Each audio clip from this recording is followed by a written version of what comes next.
Welcome back to another episode of the Bearcat Basketball Podcast. This is Season 2. I'm your host, Alex Meacham, former UC basketball player from 1997 to 1999 under the legendary coach Bob Huggins. I was fortunate enough to wear the iconic Jordan brand unis during my time.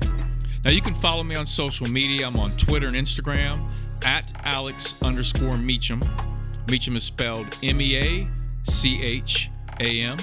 I'm also on Facebook and LinkedIn, Alex Meacham. I'm on Snapchat, Big Meach 41.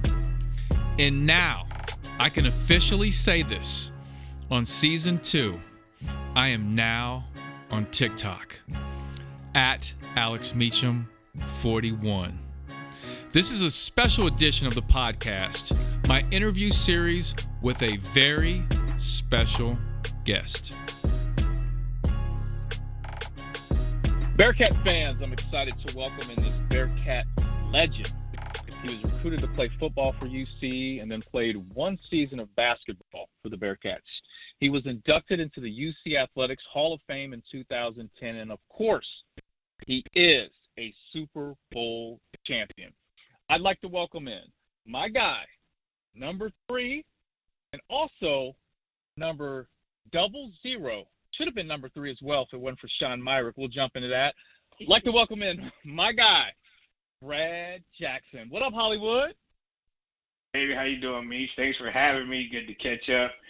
And, I still, even now, 20-some years later, I'm still a little upset at Sean that he wouldn't give me my number 3, but I totally understand it. We're gonna jump into that here in a second. Most people don't know we call you Hollywood, man.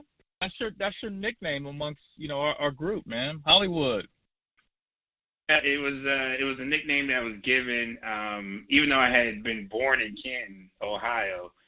We were here on the East Coast with my mother when I apparently came early. I was a preemie, so I was born early when my mother was out visiting. So I was actually born in Canton, but we lived in California. So I was raised in Anaheim, California, most of my life, and then ultimately we ended up moving back to Akron, Ohio, when I was in high school.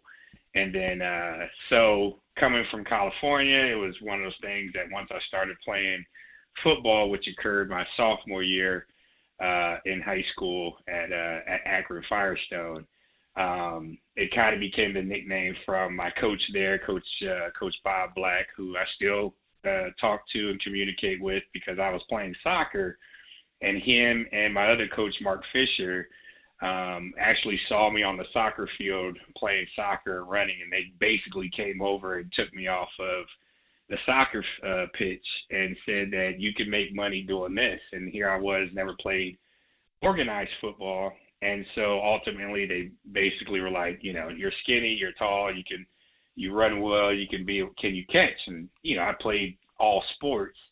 So, of course, and I watched all sports, so I understood, and they tried to be like, okay, here's a slant route. And I was like, I know what it is, third step, plant outside foot. And they were shocked at my knowledge of the game.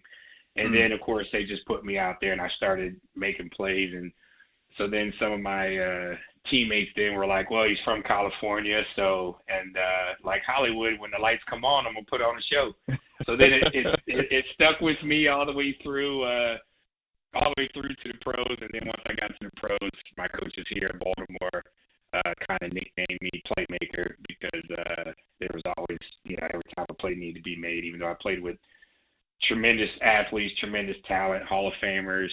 There were still people that underneath, we always joke, and we joked about it this past week on our Super Bowl 35 20th anniversary Zoom call that we had, that, a lot of times when Ray Lewis would be up dancing, there would be 50 Brad Jackson at the bottom of the pile getting dirt out my face because I had taken on 2 blockers so he could squirrel.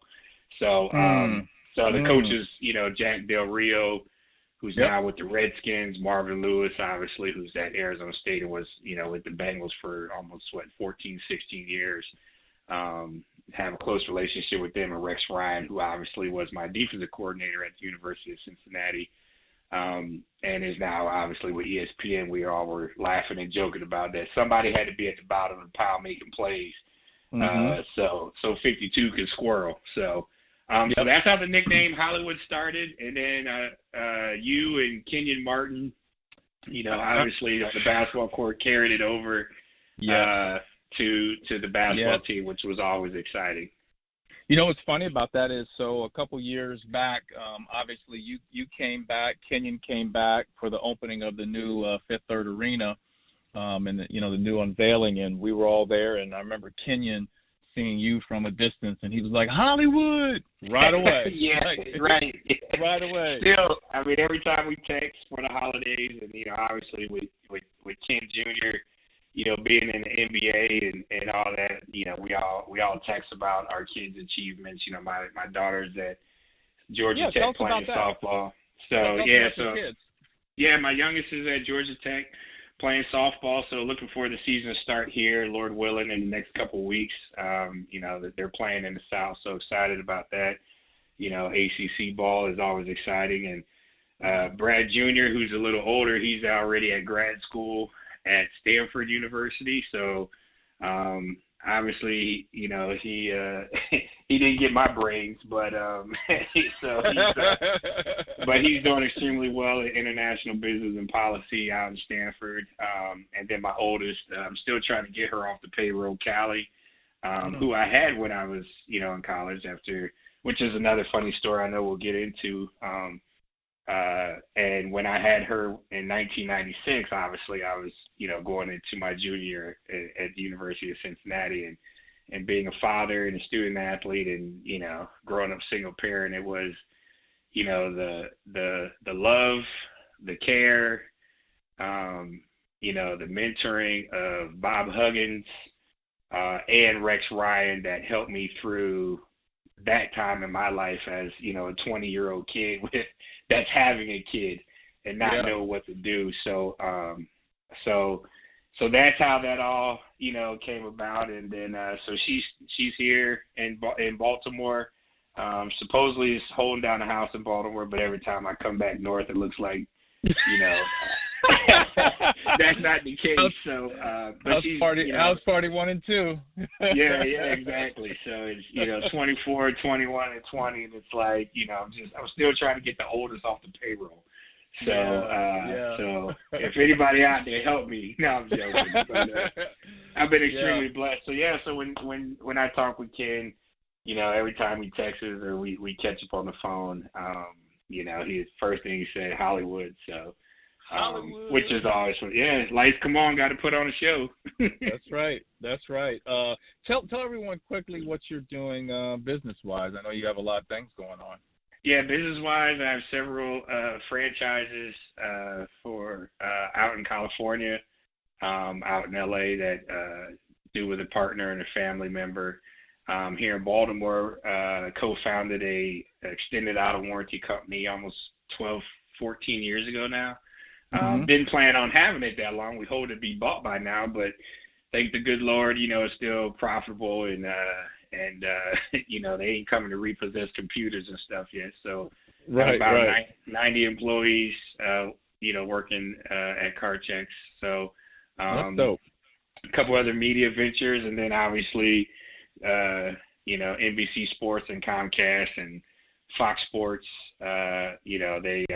They're dumb enough to pay me to put this pretty face on TV, and so I've been fortunate to do Raven shows on NBC and Comcast here in the Mid-Atlantic, and still be able to do college football and college basketball for several others, from CBS to Fox Sports to the game NBC, Comcast, Universal. So get to live my dreams of being a wannabe good basketball player by talking about it, during the off season. So that's fun, doing a couple college basketball games, mainly for the CAA conference, out here, in the Mid-Atlantic. And so that's always exciting. And with my oldest, when she was at Delaware, it always made for easy opportunity being up the road to to see her and be able to call some basketball games and have fun doing that as well. So that's pretty much it. You know, full-time dad, man. That's you know, trying to raise the kids to do things the right way, and been extremely blessed, been extremely fortunate. And you know, for me, it all starts with you know, the opportunity that the University of Cincinnati gave me. So forever grateful for the many people being there, and obviously your father is, you know, one that impacted and changed my life when I was a young knucklehead running around there with a 1.8 GPA, about to get kicked out of school. You put that out there in the streets, man. Put it in the street. Hey, you got to be honest. You know, when I talk to kids out here in Baltimore and a lot of my charitable endeavors that I do, that I just stay below the radar with, because, you know, the whole purpose of doing is impacting lives, not getting, you know, clicks or retweets or clout chasing. You know, you have to be real with the kids. You have to let them know that, I know what it was like to not grow up with my father. I know what it was like to be homeless. I know what it was like to eat at shelters. I know what it was like, you know, to have a kid, you know, out of wedlock at 20 years old. You know, I know what it was like, you know, to have all these things be said about you, and you can still fight and persevere and fight through. And it's taking those things and having those people, like I said, you know, having, you know, Bob Black and Mark Fisher at Akron Firestone come take me off of the soccer pitch and say, you can do this, and believe in me, and work and grind and teach me how to do things the right way and be a team player. And then you get to college, and, you know, you have the Bruce Ivorys, and you have your father, Mr. Bob Meacham, that, you know, pull you in the office and tell you you have so much potential and you have so much out there. The world is your oyster if you get disciplined, if you stay focused, if you take your butt to class. And so, and then you have your coaches, you know, I was fortunate to have, you know, obviously John Harbaugh, who's our head coach with the Ravens, was our running back coach, recruiting coordinator. You know, you had Rick Menner, who was our head coach. That was extremely, extremely difficult, extremely hard and fatherly figure. Like he was the rough. He wasn't in the military, but if that, and I don't have a military father, but I have friends who have fathers that were in the military, and I love and appreciate the military. But it was that type of hard, tough love that Coach Menner made you tough. And then on the other side, I had, you know, the Rex Ryans, you know, who would tell you, like, when you screwed up and be like, you're so good, like, I can't believe you made that mistake, versus mother F you, you know what I'm saying? And then you had Wink Martindale, who is our defensive coordinator with the Ravens, who was my linebacker coach.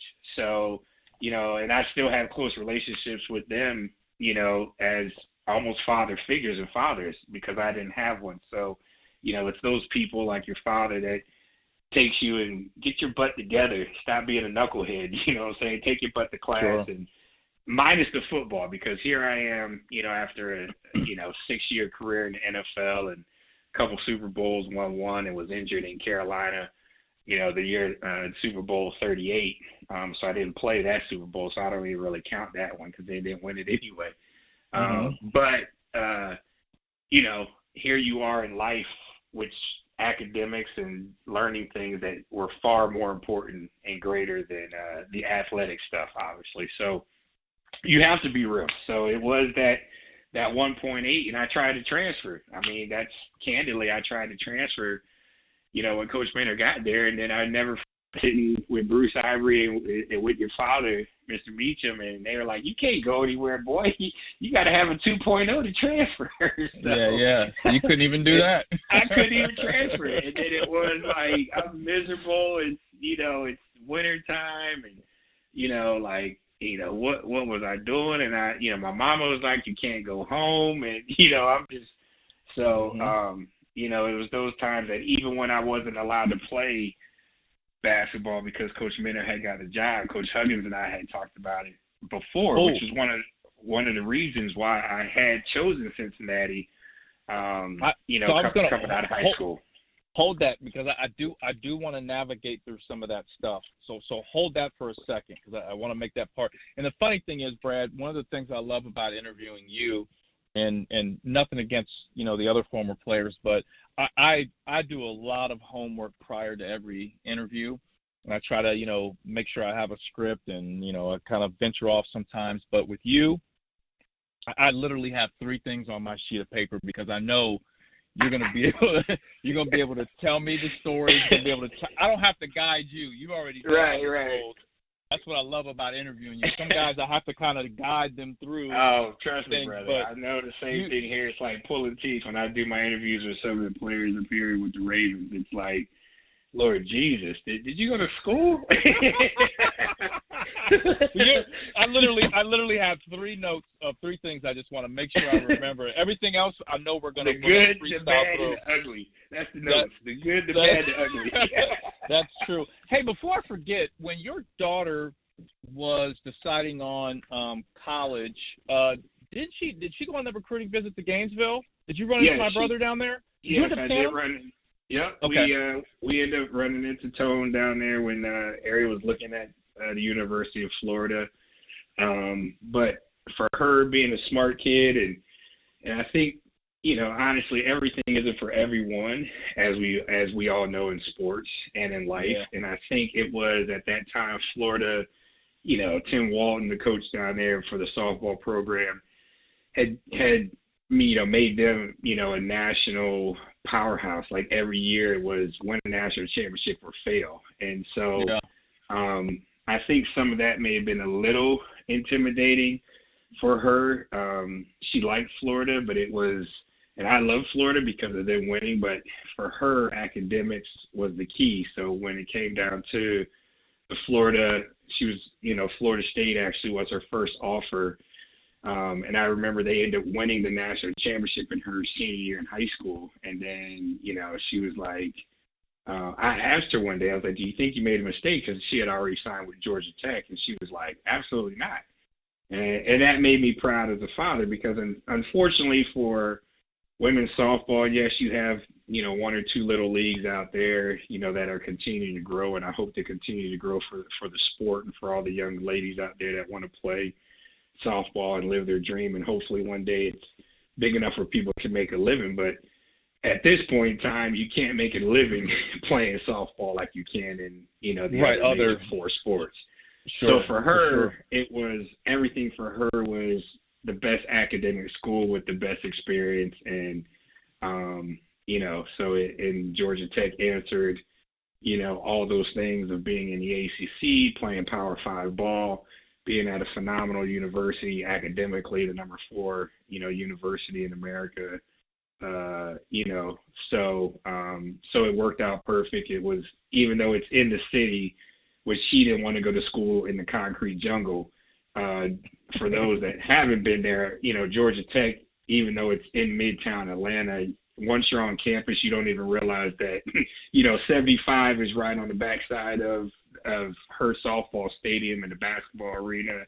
You have TNT Sports and TNT Studios is directly across the street. And so within this, there's 4-block radius, you have the World of Coca-Cola world headquarters at the other end of campus. And then, so it's pretty amazing that on 3 sides of the campus, you have 75, you have Turner Broadcasting, and then you have the World of Coca-Cola and downtown in Centennial Park on the 3 sides of campus, but you would never know you're in the city.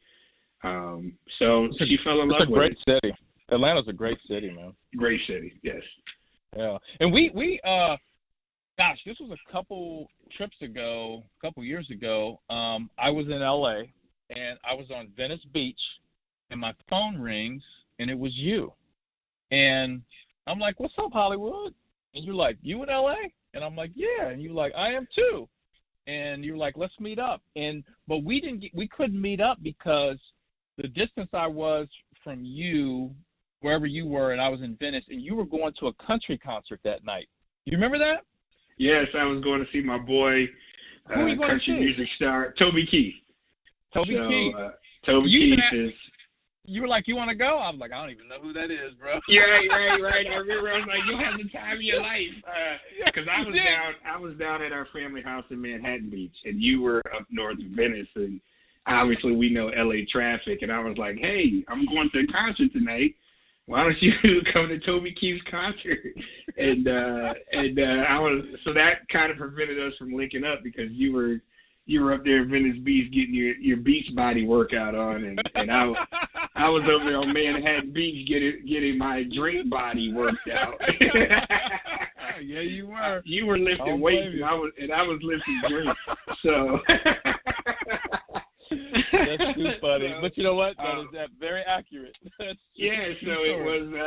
So Toby Keith, who I met, almost 12, 13 years ago now. I just drove down one day to go to Walter Reed out here in Maryland, obviously, and just go down as a former player and, try to go around and spread a little joy to the troops and go down and spend a day and just, because there's so many of what, our veterans do, those who are active, those who, are no longer active, and obviously those who paid the ultimate price and made the ultimate sacrifice for our country. So just went down there, and then he was doing a concert and his buses were driving by. So obviously Toby's very involved with the military. His father was a military man and a vet. And so I'm there, had heard of him, but had never met him. And this is a funny story. So we're sitting there, and I'm there visiting troops, and then so they come, and they're like, "Oh, this is Toby Keith." And I'm like, "Nice to meet you." So the funny thing about it is, if you remember Ron White, the comedian from the Redneck Tour, they call me Tater Salad Ron White. So he was there also doing a comedy show for the troops, just off his heart, nothing planned or whatever. Anyway, we all do whatever thing. We get ready to go to leave. And so Ron White is he's a big cigar smoker as I am, and he loves Macallan Scotch. So he was in the cigar world, "Hey, here's a cigar. Nice to meet you." He was like, "If you ever want to come to one of my shows, I'm talking with his people." Well, Toby comes out, and Toby, for those that don't know, is a huge University of Oklahoma booster and fan, super huge. And so he literally pops up the size of his bus, and he's on tour. You've been around those crazy buses, and literally the whole bottom of one of those doors lifts up, and it's a whole TV.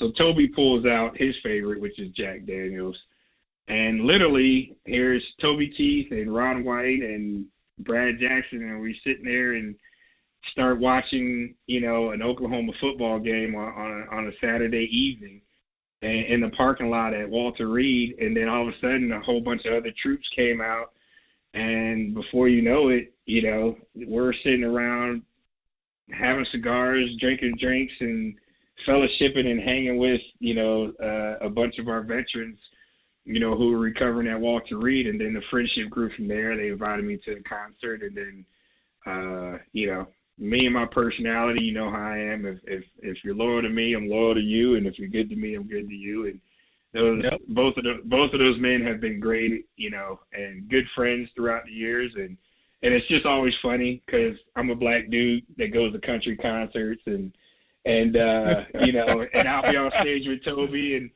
I've been at concerts in Greeley, Colorado, at a rodeo, a true rodeo, and I've literally probably been the only black person in there. And literally Toby Keith has called me on, he pulled me on stage, and so we were in Greeley, Colorado. My daughter, this was in high school travel ball, her team was playing in a big tournament in Boulder. So we drove the hour. Toby was like, "Bring all the girls." So I rented a big van. I drove all Ari and her teammates and parents that want to go, and he was completely wonderful, accommodating. Here's high school kids that, they've never been on stage or backstage, and Toby Keith is a mega star in the country world. And, they're just eating and doing everything, and so he's got them stage side, and he gives them a shout out, her little intensity softball program. And these people in Greeley, Colorado have no clue what that is. So then Toby, at one of his last songs of the night, he always brings out, Old Glory, which is one of his guitars that has the Stars and Stripes on it. And And so, he always has someone bring it out, as he sings the song. And so then they were like, well, you're here, bring it out. So he literally calls me on stage in Greeley, Colorado, bro, and has me sing courtesy of the Red, White, and Blue.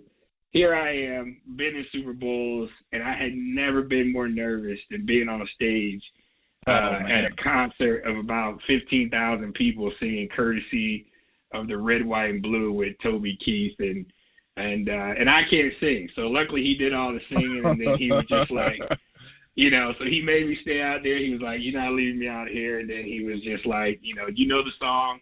So he was like, I'm going to come to you on the part, and it's the one part, when it's like, we'll put a boot in your ass.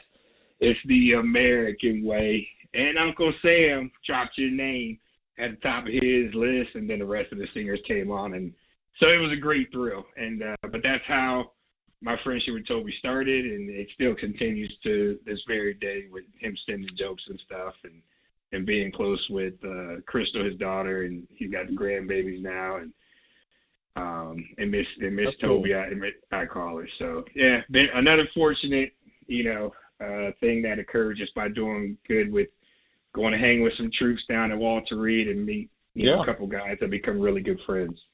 We don't call you Hollywood for nothing, man. So, hey, let's jump into this. We're going to jump into your career with the Bearcats.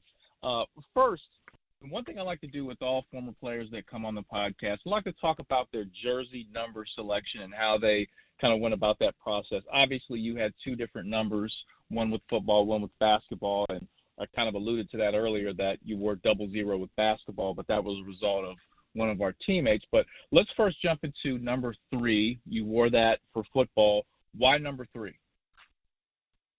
Came to University of Cincinnati, Meach. I was a wide receiver.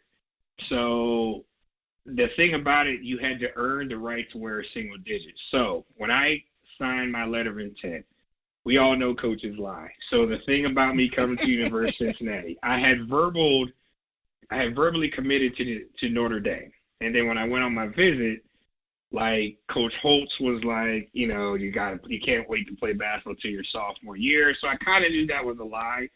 I had kind of already talked with Coach Huggins about potentially playing basketball. Obviously, we know how wonderful and historic, those 2 Final Four teams were, before I came out of high school in 1993, and with Eric Martin and Corey and obviously Nick and the great teams that those 2 teams were that Coach Huggins had in Bearcat history. So it was still the opportunity.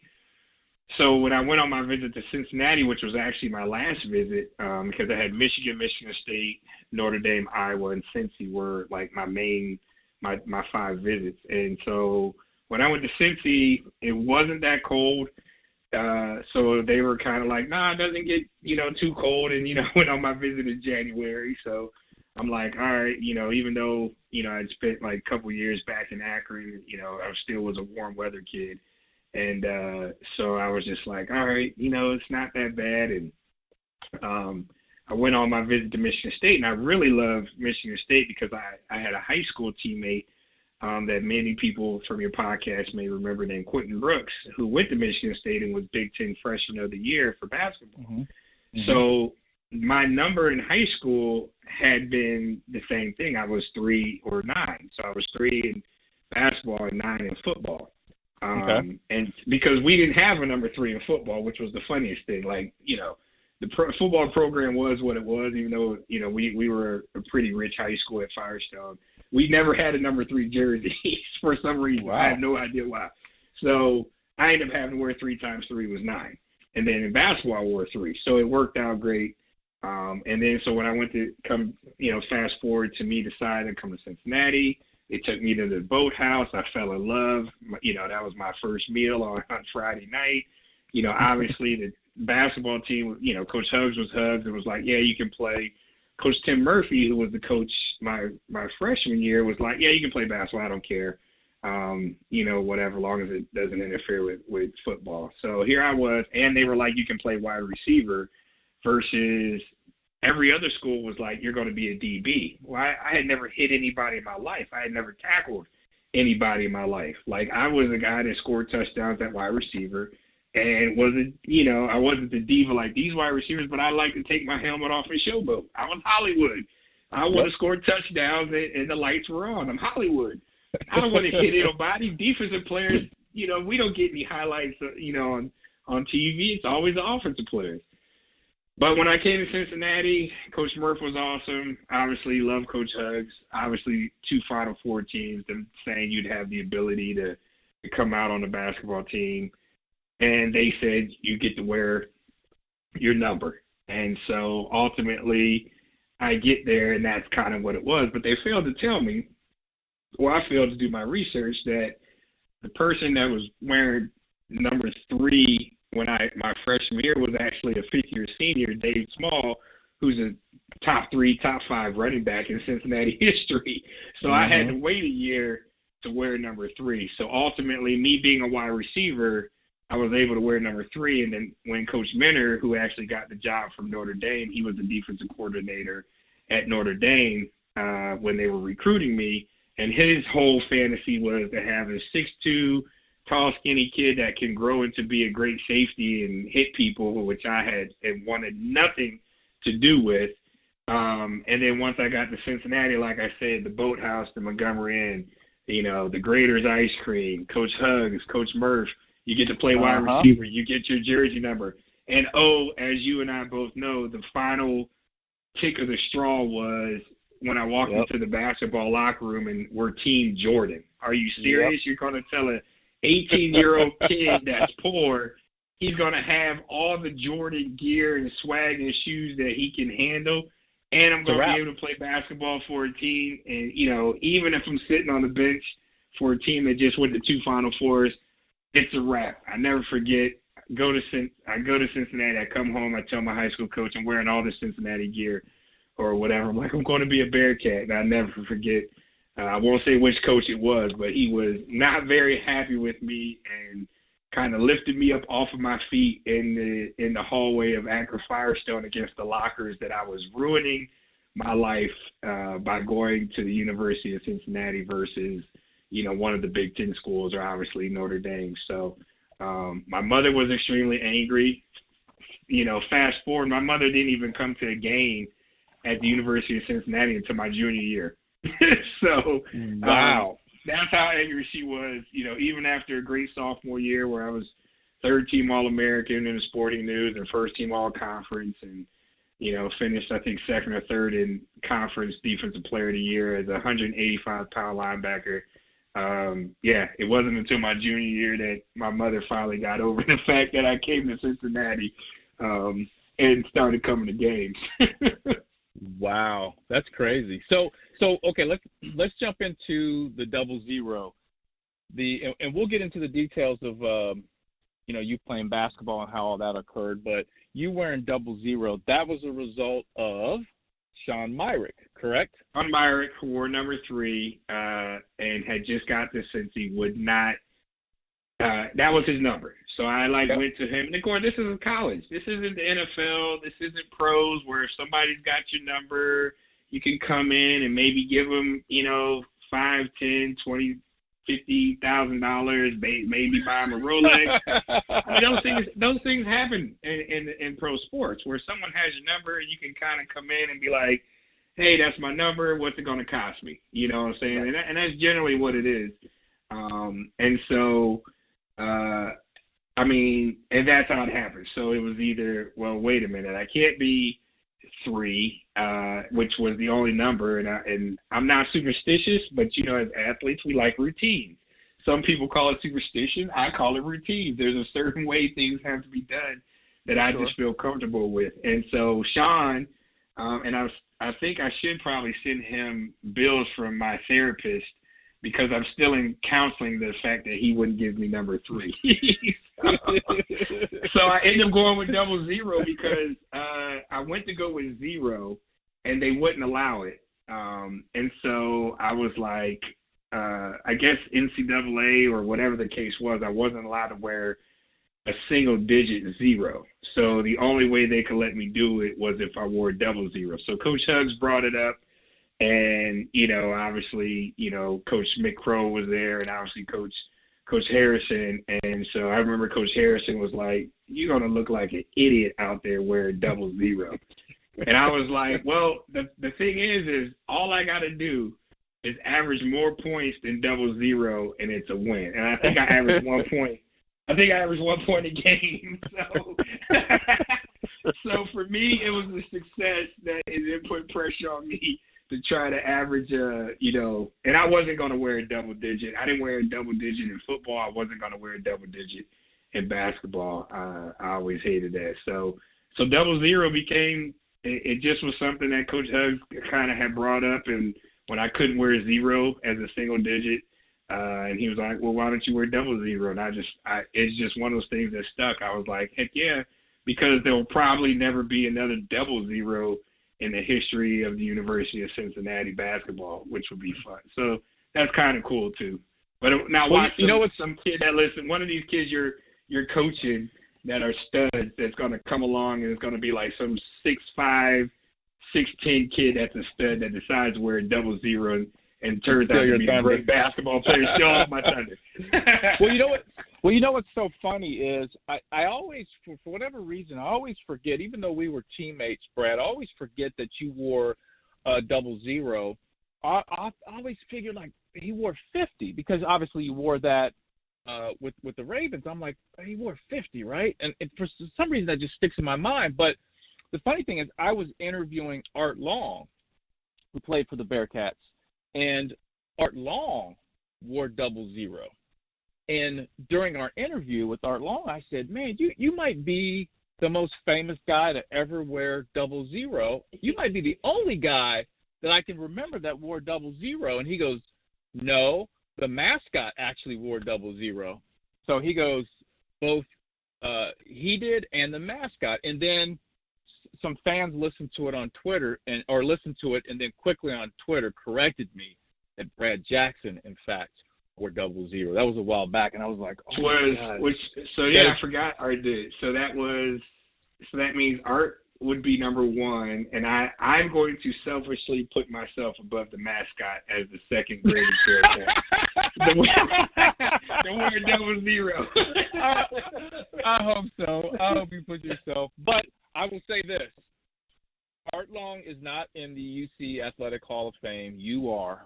So just what you did, I think, athletically for the university, what you've done after you've played, you deserve to be up there as far as, one of the top guys to wear number 3 or 00 in UC Athletic. I appreciate it. Hopefully Art gets in there. I think Art should get in there. I know us redcoats and the blackjack members of the Hall of Fame. I don't think we don't really get a vote, which I would like for them to change. I think it agree with that. Something that those who are in the Hall of Fame should have the opportunity to vote.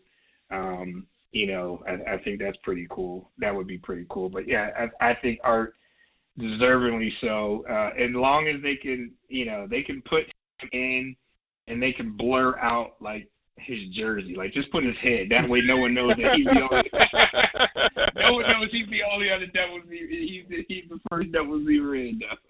That's funny. That's good stuff. Now, hey, let's jump back to the football piece real quick. You were recruited by Tim Murphy, and obviously Tim Murphy, as you said, 1993. After that, he ended up leaving and going to Harvard. Correct? Isn't that right? Yeah. Went to Harvard first stop. So. And if I remember correctly, he did. And like I said, I literally have 3 things in my notes here. But 8-3 record his last year. Jumped and went to Harvard. Then in comes Rick Mentor. And like you said, it was kind of talked about with Tim Murphy that, you could play basketball under Rick. He wasn't too excited about that. So you've got a transition of coaches there. How did that work with Coach Mentor? And I think the first year you guys went 2-8. Next couple of years 6-5, 6-5. But how was that when Coach Mentor took over the program? I know you said he was like a drill sergeant and very military-like. But how was that playing for him, and how did you adjust to that? Extremely difficult, and I will say this, and I have the utmost respect for for Coach Rick, because the guys that made it to the National Football League and the guys that made it to be successes were the ones that we battled through the mental grind, we battled through the physical grind. I mean, we broke NCAA 20-hour rule limits. We broke those. And, I mean, there would be times when guys would go to compliance and compliance would come in, and I remember coaches like, if y'all don't sign this form, y'all gonna run until people are dead. And part of that was the toughness that needed to be built. So I don't want listeners to view it as, I know this day and age, a lot of times this generation or sports or, people are like, oh my gosh, that's so mean, it's so bad. No, you had a bunch of guys, and let's call it what it was. Cincinnati at that time was not a destination. You know what I'm saying? There were a lot of guys that came to Cincinnati because they had got kicked out of other schools for doing things, off the field or off, that got them in trouble with law enforcement. This Cincinnati was almost, and we used to joke about it, like Last Chance U. I mean, this was like, we had so many guys from Florida. We had so many guys from all over. You had a ton of guys that transferred to Cincinnati because it was their last chance to play ball or to get a degree. So, I mean, unfortunately, I in my first couple of years at the University of Cincinnati, and I have, knock on wood, thank God, never been in jail, but I've seen the shows on television. It was like a prison yard.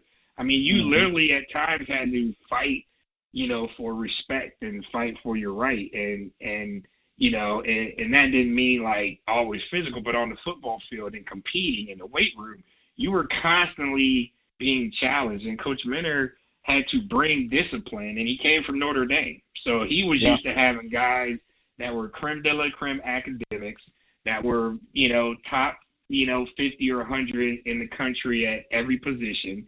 And, guys that would sit there and wear a suit and tie and Catholic and school guys or private school.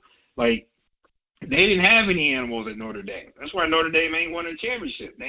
You got to have a certain level of thuggery to be able to be successful, or controlled chaos, as we love to call it. And Coach Minter did bring that in there. So it was extremely difficult. When you come in, you're 8-3, you're supposed to be a wide receiver, and then I never forget, he called me after he got the job during Christmas break and was like, I finally got your butt. And he didn't say butt on the phone. And when I got back, and he was like, you're welcome to defense.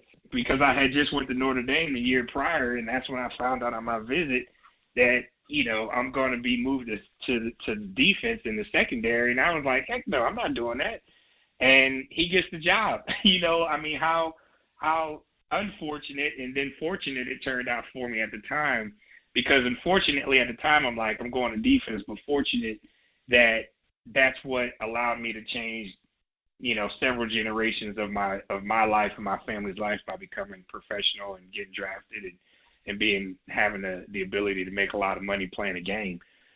But he brought a lot of that structure that was needed in life. And so, when he got the job, it was tough. Obviously, an 8-3 team, as you said, went to 2-8-1 the next year. There were 25 scholarship guys, Meach, and 15 or 16 walk-ons from the class of 93, my class. That's 40 to 41 guys. And I think only 7 or 8 made it to our senior day. So that tells you how tough he was. Walk-ons quit, obviously, or ran off. You had scholarship guys that got ran off.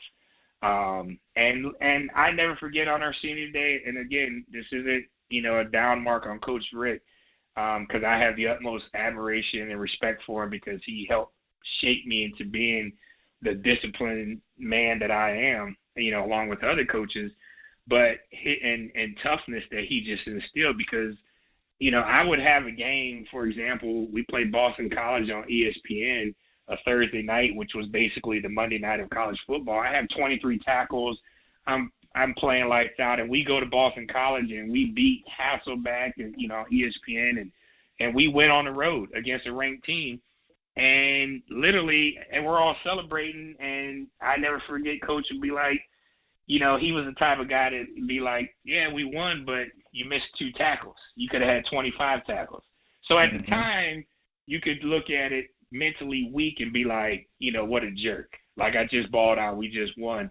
Or you can look at it as good is never good enough. And I always strive, always worked, always strive to do more and do better because that was his philosophy. So it just became a mindset which I transferred on to my kids, like enjoy the process, enjoy the moment. But at the same time, like, with Ariella, if she went 2 for 3 in a game or 3 for 3 with, or whatever, and hit a couple home runs, she's the state of Maryland all-time home run queen and all-time RBI leader in the state of Maryland for high school softball. And part of that was her sophomore and junior year. She hit 15, 20 home runs. You can do more. There's still more to chase. And so when you have that drive, and it's a good drive to have, like, you still want more. And that doesn't mean you're happy, but you're never complacent. And so Coach Minter had to bring that, and then he had to get rid of a lot of bad dudes, man. There was a lot of dudes that some I still talk to that are very very resentful of a lot of things, and they still kind of blame Coach on our threads, for certain things. And I look at it like, well, I became a success. You chose to do other things. So you chose to do the things that he wasn't preaching. And maybe if you would have listened, then maybe you would have had the success that the Chris Hewitts, the Sam Garns, the Artrell Hawkins, the Robert Tates. There was a core group of guys that bought into the system, and we basically were the ones that when guys would complain and moan, oh, man, why we got to run extra? Because we need to run extra because the other team is running. And if we run the same amount as them because we ain't Notre Dame, we got to do more than them to beat them. We can't do the same thing as them. So those were the things that Coach Minter brought, and it was tough. I tried to transfer. Like, there was no question about it. He was brutal in practices and in workouts and winter workouts, but it was all for a purpose. There was a method to the madness. And so let me ask you this, though, Brad. Let me ask you this. Do you feel like all that was part of that kind of that master plan to get to 1997 where you guys are 8-4 and you make it to the Humanitarian Bowl, which prior to that, I think Bearcat football hadn't been to a bowl game in 50 years or something crazy like that. Was it kind of, is that correct? Was that all a build up to that? No question. So you have to start, and unfortunately in sports nowadays, whether it's professional or college, you have to rebuild. Like, when a coach comes in, he's got to bring his guys in. He's got to bring a philosophy. Well, you also have those, whether it's professional or college, you also have those guys that say, this is how the old coach used to do it. This is how we used to do it. And then there is a fight between that, and you have to have success. So in our first year, we're 8-3. Coach Minter comes in, we're 2-8-1. I mean, think about it. We are getting trashed. We are awful. His defensive system is terrible. The offense can't score. Special teams were giving up kicks. I mean, it is awful. So then now he's got to – now instead of, okay, he came from Notre Dame, there is that hope that he's going to make us into Notre Dame because they had just beat Charlie Ward in Florida State in that, classic game up in Notre Dame, number 1 versus number 2. And you know what? It didn't happen. So now the naysayers, the negative guys, those cancers that are in the team in the locker room, they start to grow. They start to fester. Coach don't know what he's doing. Coach don't do this. So then the next year, you battle back. You go 6-5. We should have went to a bowl, but we got left out of a bowl. I think they took maybe Memphis or Indiana. I can't remember. And we were extremely disappointed. We thought we would go to a bowl because Coach had told us if we win 6, we'll get in. And we didn't. So then there was like, okay, well, we got back to 6-5. But then, it was the whole thing. Coach told us we'd get in. So you still had the negativity. So it was his job to rebuild, to basically strip down. And I use this example when I talk to people. He basically had an old classic car. He found it. It had to be stripped down. He had to repaint it, refurbish it, change out some parts, which means people. He had to change out some people, change out some coaches, change out some parts to get the thing back running. And the first couple of times when the car was put back together, it puts. It may not even start, or it may go for a mile or two and then it blows up again, which was kind of like 95. We had a great year in 95. We beat Virginia Tech. That was the game. I was Sports Illustrated Defensive Player of the Week and when we went out to Blacksburg and beat them 16-0. And ultimately that prevented them from winning the national championship that year. And I know this because I became teammates in the pros with several Hokies that were on that team.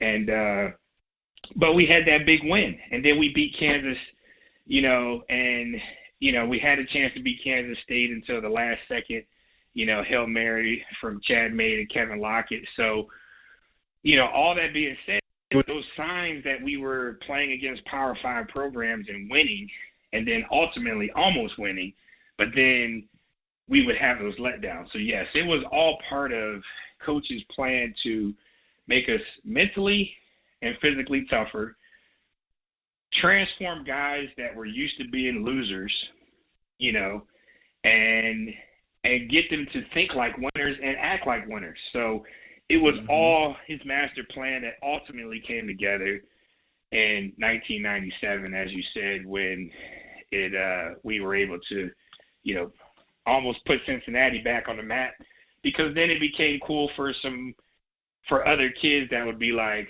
I'd rather go to Ohio U, or I'd rather walk on at Ohio State or Indiana versus come play at Cincinnati. You know what I'm saying? Because there was a great point.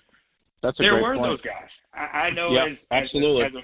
As a former Bearcat, when coach would call and be like, hey, you're in the pros, can you reach out and, we got this recruit. But there were guys that would be like, man, I'd rather walk on to Indiana or go walk on at Ohio State. And I'd be like, so you'd rather go walk on than have a full ride and potentially play. And I would say this because I'm candid, and I'm in the league at the time, and I'm like, I'm in the NFL. Like, we're one of the best defenses in the history of the game here in Baltimore, and you'd rather go walk on and sit for 3 years and maybe play on senior day versus come be a part of something. And that's what drove me also, Meach. I mean, that's when people were like, why'd you go to Cincinnati? You were recruited, you had other scholarships offered. And I was like, because I've never been one to just fit in. I wanted to go someplace where I could be the difference maker. And so that's why my love for the University of Cincinnati, my love of being a Bearcat, my love of, like, we're doing this now because of our brotherhood. And because those were the relationships that were built because we all wanted to be a part of something bigger and better and different versus go someplace else and do something. And so that's ultimately what it means to be a Bearcat, and you try to convince guys of that and be like, come do something where you could leave your footprint and leave it and make a difference. And I think that 97 team that ultimately, went out to the Humanitarian Bowl and did some great things. And we all know, I was playing with you, how crazy it was when I was flying back and forth all over the country. Man, you would just pop up. I'm like, where the hell did Brad just come from? He just from Boise, Idaho. Like I met you right guys off in the Cleveland, jet.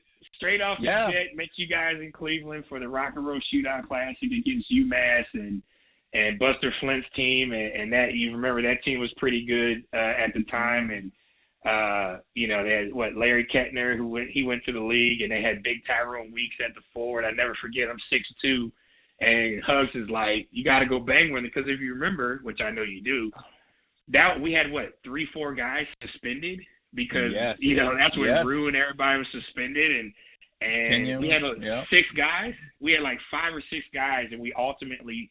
People always ask me, what's your greatest moment playing basketball? And I was like, I never got the chance to help Coach Hugs get out of the first round at Cincinnati. That's one. Because I had to go off to the draft. I had to prepare for the NFL. So I wasn't able to finish the season with you guys other than being on the bench. And then 2, it was the Rock Roll Shootout Classic. I fly in from Boise, Idaho. We almost crashed in Lake Erie. People don't know this story. I remember you saying how crazy the turbulence was. Oh, it was crazy. And I'm on a private jet. It's my first time being on a private jet. I thought I was going to die. Like I'm literally thinking we're landing on the water and crashing. Like we were all over the place. Had no food. Remember, I ate 2 hot dogs in the locker room before the game, and went out and then played a bunch of minutes because we only had like 6, 7 guys, and we were down.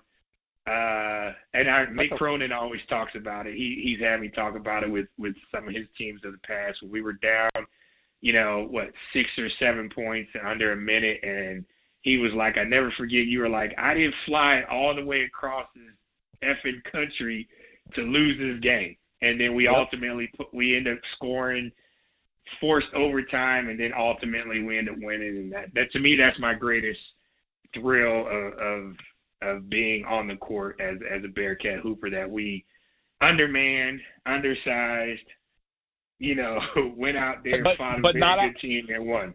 But we were not out tough. And I would say we were not out tough, and without you and Brent Petrus, we definitely don't win that basketball game. Brent played 34 minutes that game. I don't know if you remember that. He had like 6 points.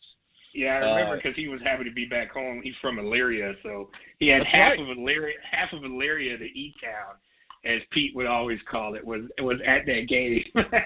I never forget. And then I couldn't even celebrate with you guys because remember, I jumped on a plane and I flew directly back to Cincinnati to jump on a plane to fly out with the cheerleaders and the band the very next morning to go back to Boise, Idaho. And that was a turbulent time. A lot of people don't know this when you talk about Coach Minter. I never forget that Coach Minter was like, if I played basketball, I was not going to start the last game of my collegiate career at the University of Cincinnati. And I was so shook up. And it was, I remember myself, Coach Minter, Bob Huggins, and the athletic director, Bob Goyne at the time, sat in Mr. Goyne's office. And it, like, literally, Coach Huggs had to go to bat for me. And I never forget, he was like, you're not going to start. And I didn't even know I was going to start until, because I had missed practice because I was flying around playing basketball with you guys, and whether it was at Cincinnati or at the Rock Row Shootout. And so, I had missed practice for football. I had obviously missed practicing with you guys and was just showing up and playing. And it was a magical time for me. I remember Sports Illustrated actually documented it, the whole travels, because they were basically following around, which was a pretty cool thing. And I never forget, like, going out into that game on December 31st and warming up, and then Rick was like, you're not starting. And I was just like, I did my usual thing, and then all of a sudden, defensive coordinator Kim Dameron, who took over for Rex Ryan, who had already left to take the job at Oklahoma, was like, hey, I'm only the interim defensive coordinator. What's he going to do, fire me? And he was like, you're starting. And I went out, and it was a funny thing, Meach, I wasn't even announced as a starter by the announcer pregame at the stadium. Wow. So, which was pretty hilarious. And then luckily on TV, I guess, the world famous Holly Rowe from ESPN, that was one of her first assignments, was the very first Humanitarian Bowl. And so they had told her. And so, and then if you remember, first quarter, I missed you guys, and I knocked out one of the receivers on a crossing route. I remember this. We were watching. And I shouted jump shot for jump you shot. guys. I remember. We were watching, And I got a 15-yard unsportsmanlike penalty. And this is the first quarter, and Rick Minter blows his hat off his head. He is mother effing me and cussing me out to all in. Coach Dameron was like, you got to make a play for me. He was like, you may not get back you may not get back out there. And I never forget, we went back out for the next defensive series, and Rick was screaming. It's like, I don't want that mother effer on the field. He's screaming. So Kim was like, just stay here for first, second down. And then third down, I'll go out there, and I get an interception on third down. True story. You can look it up. And I get my first interception of the game. And you had 2 interceptions that game, right? I had 2 interceptions, Mike. Yeah, so it was the first like after I had got like the unsportsmanlike for shooting a jump shot after I knocked out the wide receiver, and then my last play of my collegiate career was an interception to end the game for us also. But yeah, it was that was I never forget Coach. I thought Coach Maynard was going to have a coronary on the sideline. He was so red. I mean, his face was as red as the red and black.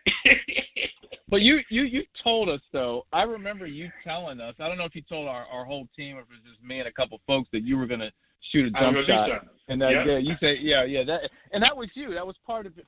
I think that's part of what makes you is that uniqueness of tying everything together. You know what I'm saying? Like that jump shot right there kind of tied everything you were doing together, man. It shows your personality.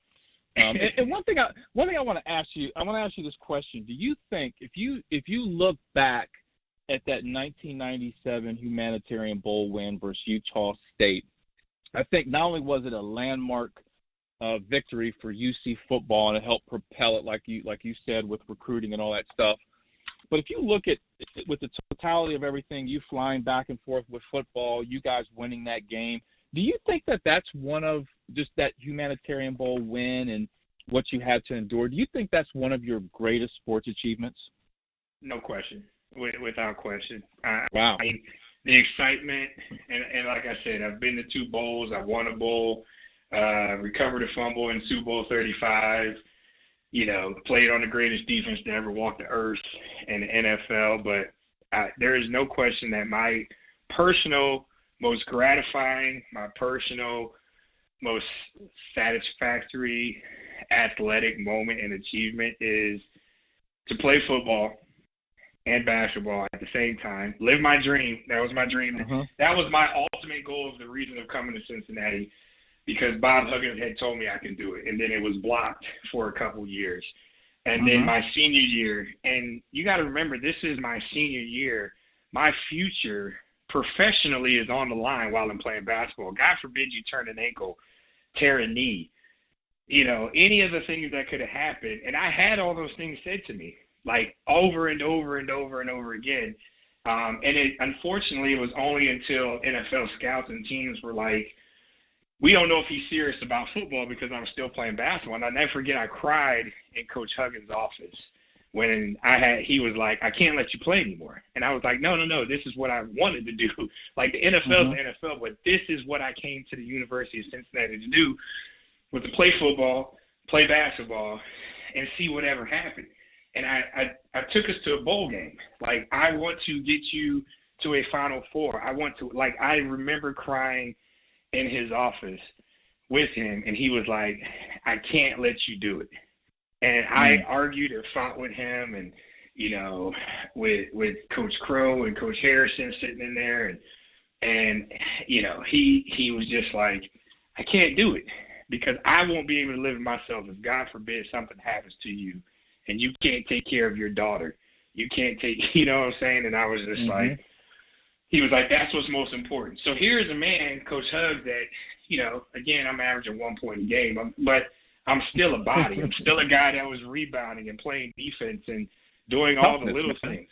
Right, and having fun and loving my teammates. Like, I loved being with you guys. And so here he is saying, put what's important for me that could potentially benefit him on the back burner for my future. So, I mean, what more can you say about a man? And, like I said, it wasn't like I was Ken or Rue or Mel or anybody else that was, other than going out there and playing, 9-10 minutes a game significantly on defense. That was it. But he was the one that said, no, this is more important. So my ultimate achievement is not winning a Super Bowl. Personally, it's great. Not making a career and making a lot of money and all that. That's great. But my joy and my happiness is I wanted to go for Cincinnati to do 2 sports. I was able to do 2 sports. I wanted to turn the football program around. I remember I said that to my high school coach when he was jacking me up. It was like, I want to make a difference. I want to be someone that the name stands forever of doing something great, and did that.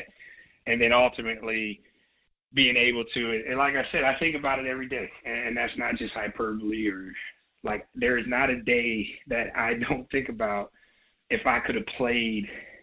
Maybe we beat West Virginia, you know what I'm saying, in the NCAA tournament instead of getting beat from a 75-foot half-court shot. You know, like that still haunts me. Like I never forget sitting there being upset. Do you know where we would have played that next game? We won that game. Do you know what city we would have played in? No. I don't remember. If we would have beat West Virginia, we would have played in Anaheim. That is right. I do remember that. Because I remember both my careers ended in Boise. My football career ended in Boise, Idaho, winning the bowl game, and my basketball career ended with sitting on the bench in Boise, Idaho, when we lost to West Virginia. So that's crazy. How poetic, how prophetic is that you know, you're at the same location for football and basketball, and it all tied together that both my dream of playing football and basketball both ended in the same city in Boise, Idaho, playing for the Bearcat. That is crazy. That's crazy how that all kind of intertwined itself. Real quick before I forget this, I just thought about this. You mentioned Sam Garnes earlier. Do you remember you and I and Sam met up in New York City at the Garden? Yeah. We went to watch the Bearcats play in the Big East tournament. You remember that? Of course, I went to Big East every year, and because Sam was Sam would jump on my back and get the free ticket that Coach would leave us. even though Mr. Bronx, New York, Mr. played for the New York Giants and New York Jets, he could never get the seats that Coach Hugs and then Coach Crow would always give us. So, and I do remember we met and had a great time because obviously Sam has the utmost admiration and respect for your father as well. Because we were all part of those knucklehead guys that Mr. Meach, kind of, got back in line off the field. You had Rick Minner in the football side of it, but you had, your father that basically, if we wouldn't have been eligible, that 96, 97, 98 run doesn't occur because half of us would have got kicked out of school or flunked out anyway. So, again, those are the intertwinings of what it takes to be a team and everyone when you have people on the outside like your father and Bruce Ivory that were intricate parts of, if guys hated Coach Minner, that you had your father be like, hey, just fight through. Like, it ain't supposed to be tough. Life is going to be tough. Your boss ain't always going to be your friend. And so you learn those lessons that where you're like, all right, you know what, maybe this ain't so bad. Maybe he is a little rough on us, but maybe there's a method to the madness. So, and then ultimately you had it on the other side with Mick Marotti, who we now know is at Ohio State. In the weight room, he was killers. You know that, how Mick was. And then Coach Hugs and, on the basketball court, and then obviously Coach Minner on the football side. So it all comes together. Before I forget, when we were at that Big East tournament game, we were down there by courtside, me, you, and Sam. I don't know if you remember this, but we took a picture together. I still have that picture. But we also talked to and took pictures with John Thompson, the late, great John Thompson. The late, great John Thompson. I do remember that. Yes. Yep. And I remember what you said about him because you always had jokes, but we were talking to him, and then when we walked away, you were like, dude, he reminds me of Bill Cosby because he had that sweater on. He just kind of right. You were like, man, that was like meeting Bill Cosby. I remember you saying it, but I thought about that when he passed away. I thought about when we all sat there and talked with him. So I always remember that moment. But you just brought up somebody I do want to jump into. That's why I love talking with you because I have no script and we're all over the place and I love it. You mentioned Mickey Marotti.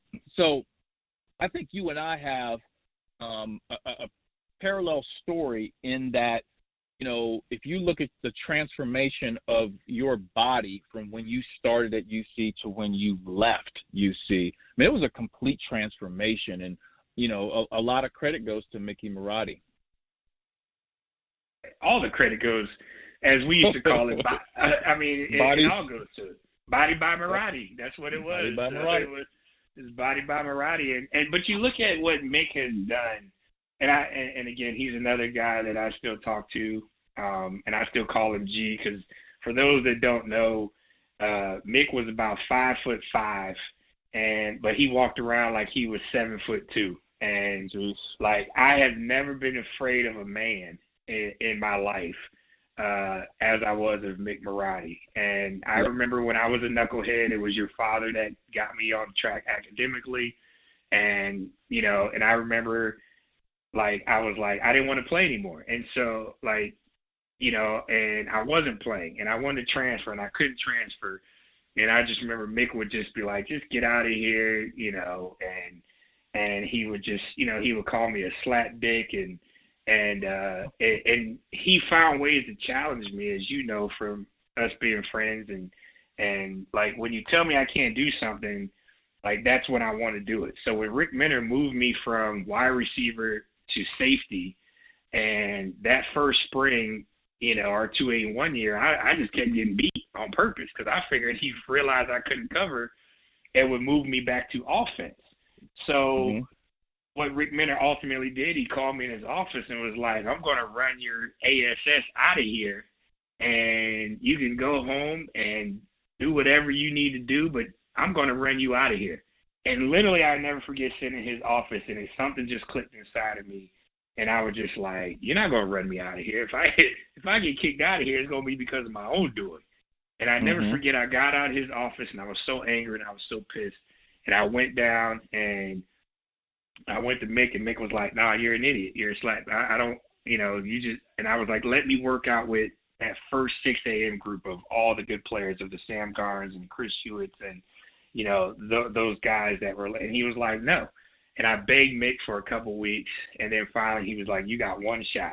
And he was like, if you walk in here at 5:59, you're kicked out of the morning group. And literally, Mick changed my body from being a 173-pound wide receiver. My first year, 1995 at linebacker, I was a 185-pound linebacker and made third-team All-American and first-team All-Conference. And then I was 215, and then ultimately I was 228 my senior year. And all I got bigger, stronger, faster. So if it wouldn't have been for Mick Marotti, and even when I got into the pros, like, Sam and I would come back, and before we had to be at our team, he was with the Giants, Chris was with the Saints. Bobby Tate was with Minnesota. Archer Hawkins was there with the Bengals. We all, Derek Ransom was with the Kansas City Chiefs. Fabini was with Jason Fabini was with the Jets. We all would come back to the University of Cincinnati and work out together before we all had to go to our off-season, to our teams for our off-season workout programs and mini camps and stuff. So Mick Marotti obviously is another guy that probably should be in the Bearcats Hall of Fame, because what he did no question, so many guys, and obviously his track record. He goes to Notre Dame, they become a tough team. He goes to Florida, all they do is win 2 national championships in football, 2 national championships in basketball, and he's head of player development and strength and conditioning at all those places. And then he goes to Ohio State. And we all know what Ohio, that school up north, as I like to call them, we all know what they've been able to do by bringing, again, that toughness that Mick brings from the ground floor of changing guys' bodies. I mean, I never forget meeting, going to that school up north and seeing and visiting Mick when Aaron was getting recruited by that school. And Michael Thomas, the very good wide receiver for the New Orleans Saints right now. And Mick was like, I need you to talk to this dude. And here we are, in Buckeye land, and, we're sitting there, and, he was like, he's a slappy how you were. So I remember talking to this kid as a sophomore, and he was like, you've got so much potential, but he was kind of like the dude from the movie Life with Eddie Murphy and Martin Lawrence, can't get right. That was like his nickname, and now he's Can't Guard Mike on social media, but then he was Can't Get Right. So, which was funny in and of itself. So, when we owe when a lot. look, I think you are so right that people don't understand. If you look at UC basketball when Hugs got there, Hugs obviously, he transformed the culture there for basketball. But it was a combination of Hugs' mentality and then Hugs talking with Mickey Marotti and saying, hey, listen, I want you to get my guys physically tough here in the weight room. We are going to out-tough. We're going to beat people up. If we don't have the McDonald's All-Americans year in and year out that UNC, Duke, and, those schools have, we're going to beat them up.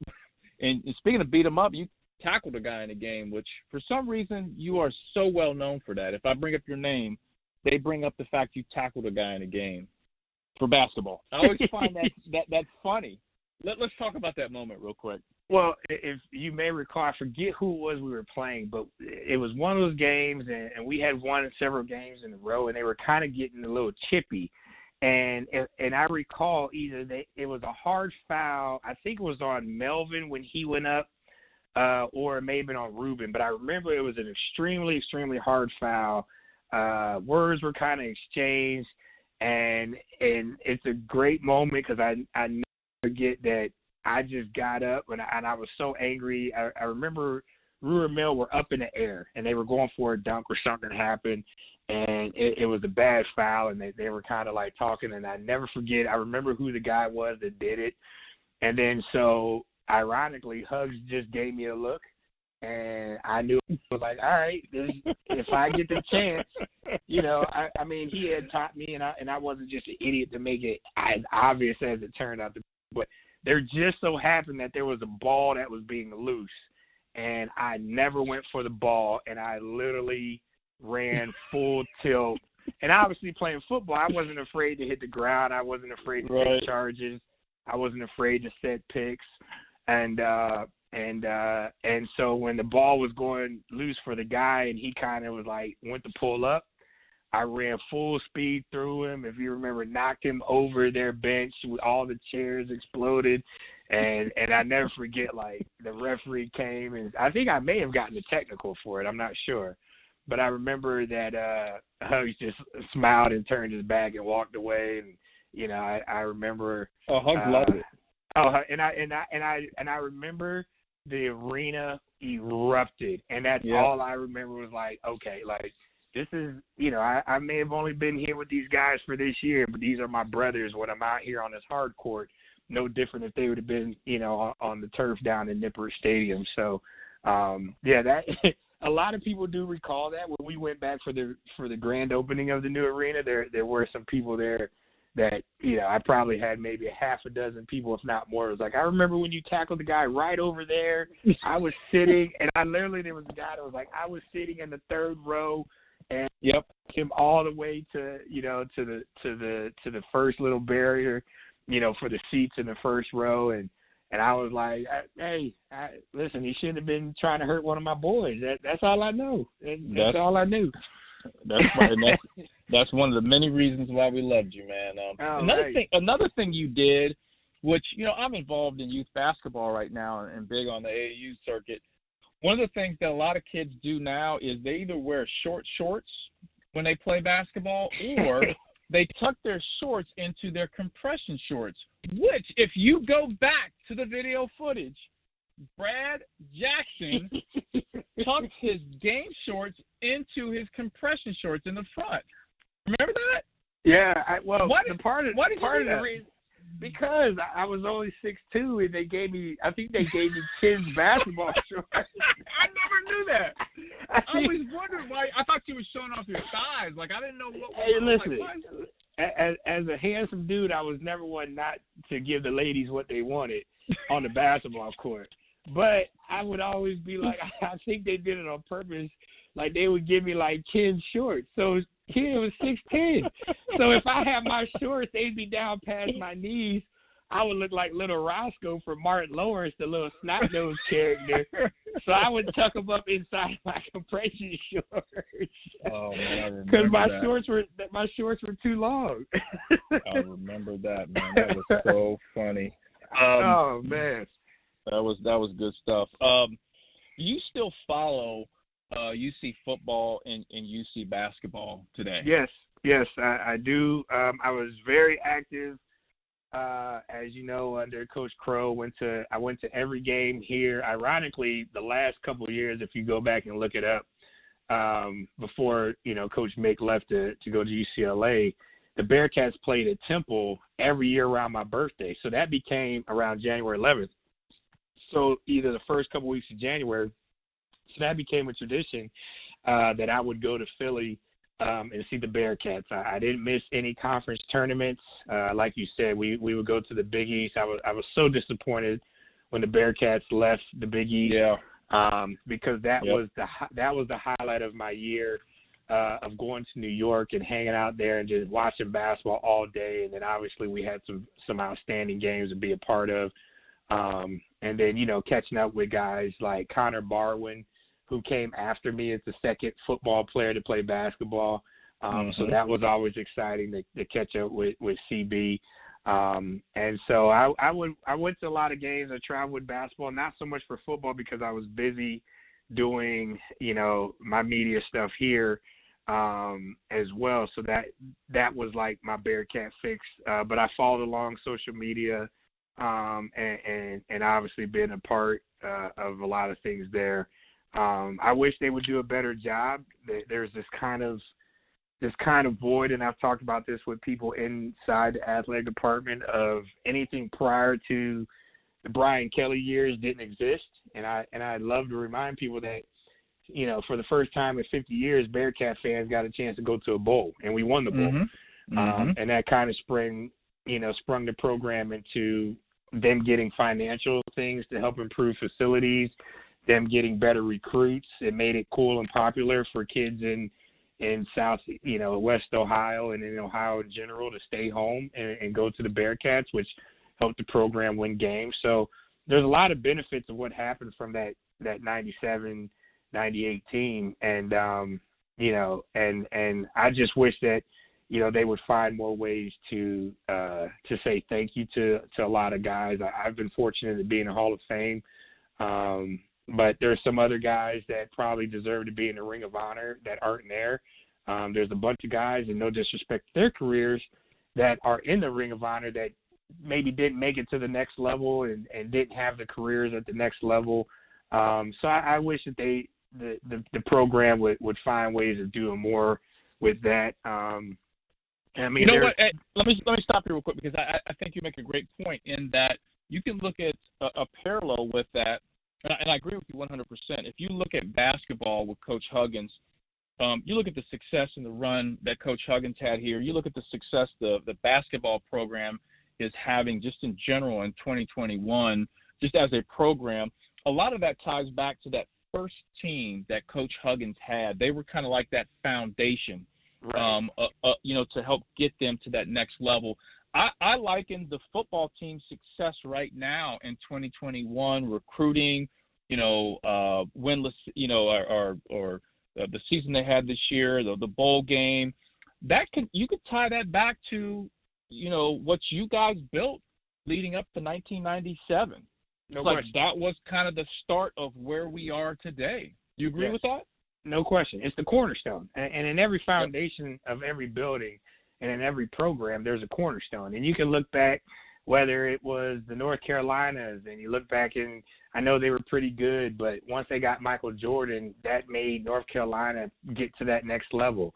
For basketball, you could look at, like you said, what basketball did that very first team with Herb Jones and those guys, with Hugs, that kind of built it for become the Final Four teams. And then it became, the 20-some years of Bearcat, the national media, I would play with guys, and the only thing they knew is Bearcat basketball played defense, was tough, was hard-nosed. That's what people that didn't even follow college basketball would know. oh, you played at Bearcat? Man, them jokers right there, they play some D. They punch you in the mouth, literally, Sure. in some cases. And, Yep. you know, and it was physical. So, yes, it all goes back to that cornerstone and those moments in program history, you know, that occur. So, like I said, I think that they could do a better job for that for football. I mean, you know, and I'm candid. I don't sugarcoat things. I mean, there wasn't a year that I recall under Bob Huggins or Mick Cronin that I didn't receive a box of gear every year from basketball. Mm-hmm. And I played Mm-hmm. 1 year. I have yet to receive anything from football since I left the program. Well, since Coach Minter has been gone, I haven't received anything. So I would sit, even when I was in the pros, there'd be times you sit there and you wouldn't get a box, and, you know, everyone gets from all their schools send them stuff like, you're in the pros, here's a box of our new gear to wear around. And I never got that. So I would always wear our Bearcat gear, one, because it was fly. It was Jordan brand. Mm-hmm. And always because they would always send it, like even when I was long gone. So yes, you know, back to your main question, I'm still a Bearcat. This past Peach Bowl, me and Brad Jr., my son, we flew down to Atlanta to take in the Peach Bowl and was disappointed in the outcome, obviously. But it was good to see them play at a high level and give themselves an opportunity. And they should have won the game, no question about it. But so I still go, but it's disappointing, honestly, when I see my daughter's at Georgia Tech. I see how Georgia Tech treats their older football players. You know what I'm saying? The alumni, and Georgia Tech obviously is not at the level of the program of a Clemson yet. I think they'll eventually get back to that level. But, you know, playing with guys and, play with guys that went to the U, and I know the U is different in Miami, Florida, but it doesn't matter. I mean, there's guys that I know that play at Virginia Tech or the University of Virginia, and, you know, they are intricate parts of, you know, them continuing to remind the young guys and the new guys and recruits that these are the guys that were pillars of the program, you know, so to speak. And, you know, Brad, so when I was building my AAU basketball program, I reached out to a coach who has built an amazing, amazing basketball program, okay? Had nothing to do with AAU, was a high school coach, had an amazing basketball program, year in and year out, you know, fighting for state champions, kids going on and playing college basketball, playing in the pros. So I had a chance to sit down and talk with him. And I asked him a couple questions, and one of the questions I asked him was, what when you built your program, kind of what was going through your mind as far as the philosophy, you know, what was the groundwork?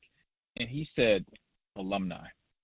And I was like, what do you mean? He goes, first and foremost, he goes, when I first got the job, I went back and I looked at our alumni and I asked all of them to come back.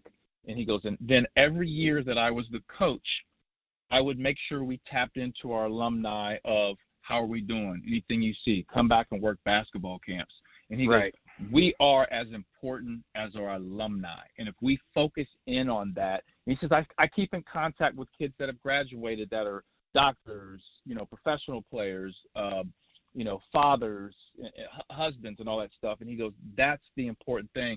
So I think, you know what I'm saying? And I think what happens a lot of times in collegiate sports, these guys coaches are getting salaries that are obviously in the $1 million range, and they're focused on the right then and right there and the recruiting for the next year. And they kind of forget to look back and say, oh, I'm here because a lot of these guys laid the groundwork.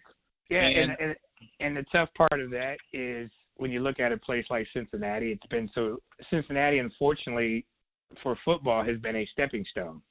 You know what I'm saying? It always is. And I've said this before. I've talked about this with Wink Martindale. I've talked about this with Chris Hewitt, both obviously coached for the Ravens here. Sam was coaching in the NFL with the Broncos and the Panthers for a while. He's been out a couple years. And, you know, everyone always jokes that would be their dream job. You know what I'm saying, for Bearcats. And I've always said, if you want someone that is not looking to go to the next big job, you better hire a Bearcat. And that's just the reality of it. Because everybody here, like Wheat Martindale's from Dayton, Ohio. He went to Small Divines College. So, you know, he's been in NFL, but he's had the success of the NFL. He's won a championship as you know, here as a position coach in Baltimore and a defensive coordinator, you know, and he has all that. And he's been interviewed for head coaching jobs in the NFL. But the problem is when you have a Rick Minner who's been there for a decade and he leaves. And then the next year you have a Brian Kelly that comes in. And then he has his success. And then Dan Toney comes in. And he was looking to get back into the Big Ten. And then Coach Butch, you know, he's looking for the next big job. Like, because they understand and their agents understand. And I'm going to tell you the inner workings of the football world, the underground. When you get hired at this job, the agent is saying, if you do anything here, now we will spread it and says, look what he was able to do with limited resources, limited facilities at a program like Cincinnati. Imagine what he can do for you, a.k.a. Butch Jones at University of Tennessee. Oh, my gosh, we got to have him. He's the hottest coach ever. So then he's gone after 2-3 years. And then you get a Coach Fickle. And Coach Fickle, I've known him since high school, or known of him since high school. Obviously, he's a year older, but we were all part of the North-South. You know, him, Mike Vrabel down in Tennessee. Vrabel and I were high school buddies. We traveled together. He went to Walsh Jesuit. I went to Firestone. He tried to get me to Walsh. I wouldn't go to all-boys school at the time. So so I've known them. They went to Ohio State. When Ohio State was recruiting me under John Cooper, I was like, I'll never play for John Cooper. I never go to Ohio State. And, you know, Vrabel and I went to Notre Dame on a visit together. So we went to Michigan together where his parents drove us, you know, because we didn't have a car. So, but it doesn't matter how much money, because if you remember from the D'Antonio era, the Bearcats matched the money he got to go to Michigan State, but he still left. You know what I'm saying? It didn't matter Brian Kelly, and I don't have a problem with Brian Kelly leaving. And I remember when Bearcat fans were upset and the players were all upset, like, listen, Notre Dame is one of the top 5 jobs that you got to take. You know what I'm saying? If you get offered Notre Dame, USC, you know, not now, but even Miami or Florida, because of the facilities, the environment, the recruits you're going to be able to get, there's certain jobs, Alabama, Texas, you better take the job if you get offered. You know what I'm saying? That doesn't mean you're going to have success, but you have to take it. And so, unfortunately, when you keep having those coaches I just named, and Coach Fickle's done a great job, but if anybody believes, and I hope that I'm wrong, as a Bearcat fan, as a football alumni, as a Hall of Famer, I hope that I'm wrong. But if anybody doesn't believe that if the right opportunity came along for Coach Fickle at a big Power 5 program that makes sense, that he's not going to be interested in at least looking and discussing and possibly taking a job like, you know, God forbid, at Tennessee, which I know is open or may not be open. I don't remember even right now because they go through more coaches, you know, than a brothel. Right. If you get it, you know, like you're saying, okay, they're going to pay him $5-6 million to go to SEC and rebuild that program, because that happens. They say, look what he's done at University of Cincinnati, and say, you know what, he got to a Peach Bowl. He was a field goal away from beating a perennial top 10 program in Georgia with a bunch of little kids at the University of Cincinnati. You know, like, he's a heck of a coach, and I believe he's a good coach. So that makes him more attractive. So then once you keep getting further and further away, as you said, here's a guy making a couple mil, and I'm all for it. Get your money. You earned it. But right now his focus is on, what can I do to win that next game next year in order to potentially be out the door. So there's not going to be that necessity or that need to reach back and say, hey, 97 guys, hey, the Brad Jacksons, the Sam Garns, the Artrell Hawkins, the Chris Hewitts. Like, there's not going to be, and the guys even after that, like, there's not going to be that need to So that's where those people in the athletic department that have been at the University of Cincinnati for the last 25, 30 years, that's their job to say, hey, coach, these are the guys you got to reach out to. These are the guys that were important to the success and the rebuild of this program. These are the guys you can thank for that. And you can still do your thing, but make sure that you don't forget that these are the reasons that you're here or these things have occurred. And unfortunately, that's not and the fans love seeing the former players. Love it. Yeah, I mean, you look at basketball. If former players come back to basketball games, fans go crazy. They absolutely love it. Even guys that were one and done, you know, they still love those guys. They wore the red and black. So, and here's a story that still bothers me. And it hurts your heart, and I don't care because we're candid. It's your podcast. If they don't like it, they got my number. They can call me. So when the Bearcats played UCLA, that same time we were talking about it a short while ago in California, I was there. Yep. I reached out to the program. I'm a California kid, you know. I'm here. I want to come to the game. I was told buy a ticket, sit in the stands. That's what I was told because they said that there were only so many sideline passes, and these sideline passes were given to friends of the head coach that had nothing to do with the program. They were just friends that didn't play. They weren't former players. They had nothing to do with it. That's what I was told. And I said, so, but mind you, if I call back and say I want to go to a basketball game, well, it's not even a question. It's not even an issue. So for me personally, Brad Jackson, Hall of Famer, laid it on the line, 3-time all-conference in football, you know, the team MVP, not defensive, the team's most valuable player my senior year.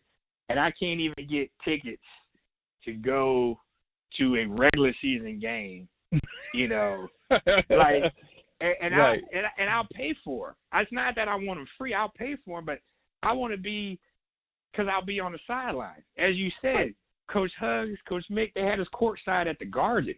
You know what I'm saying? Like there's no statues going up outside of the arena of me shooting a basketball. But it's still the love and respect that they send me a box of some T-shirts and hats for me to rock around, then I'm going to do that. You know what I'm saying? Like, I'm going to make sure that they got something. Yeah. If they're in Philly, hey, Coach, I'm going to pick up the tab for team dinner. I'm going to do that for y'all. That's on me. You know what I'm saying? Because you've also shown the love. So when Coach Mick is like, hey, we're reopening the arena, I want to invite you back. Like, as God is my witness, I teared up. I cried. I told my wife, I cried. Because I'm like, I didn't do nothing on the basketball court but get a couple of technicals, tackle somebody. I